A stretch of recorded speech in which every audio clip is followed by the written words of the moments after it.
Hey guys, it's the Nerdy Movie Guy, and today I want to talk about the movie Die Hard. Now, I have the 30th anniversary Ultra HD Premium 4K copy. Now, the coolest thing about this movie that I noticed at first is when I started the movie, I didn't know exactly which year it came out. I didn't know this was an 80s movie. And as I'm watching the movie, it was probably about midway through, I googled. I'm like, okay, let's find out when this came out. And when I saw it was 88, I was mind blown. Because the visuals made me think this was an early 2000s movie. It does not look like an 80s movie at all. The graphics are insane. Now, I'm a 4K collector. You know, I've bought several 4K copies, and sometimes you can tell the difference. Whether or not the upgrade is worth it, or whether or not you notice a difference.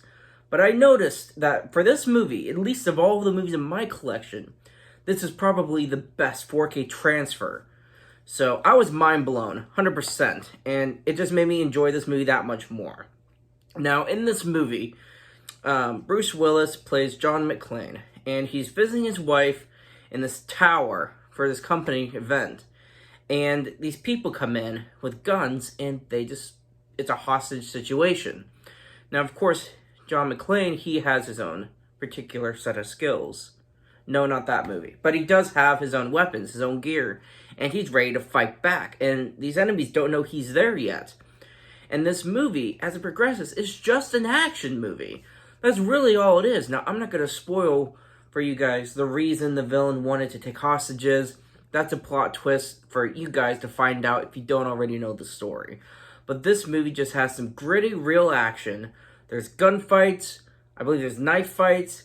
He's punching these guys. There's just a lot of action in this movie. And this was one of the most action-filled movies I've personally seen in a while. And Bruce Willis does a phenomenal job.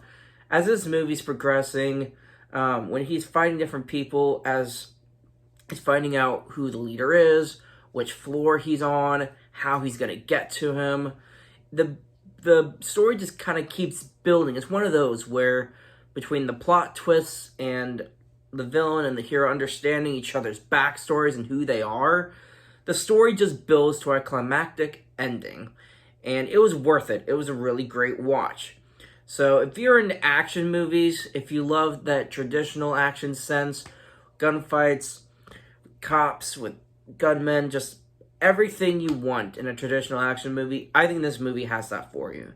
So if you haven't checked this movie out, please check it out, guys. This was an amazing watch. Thank you guys so much for watching.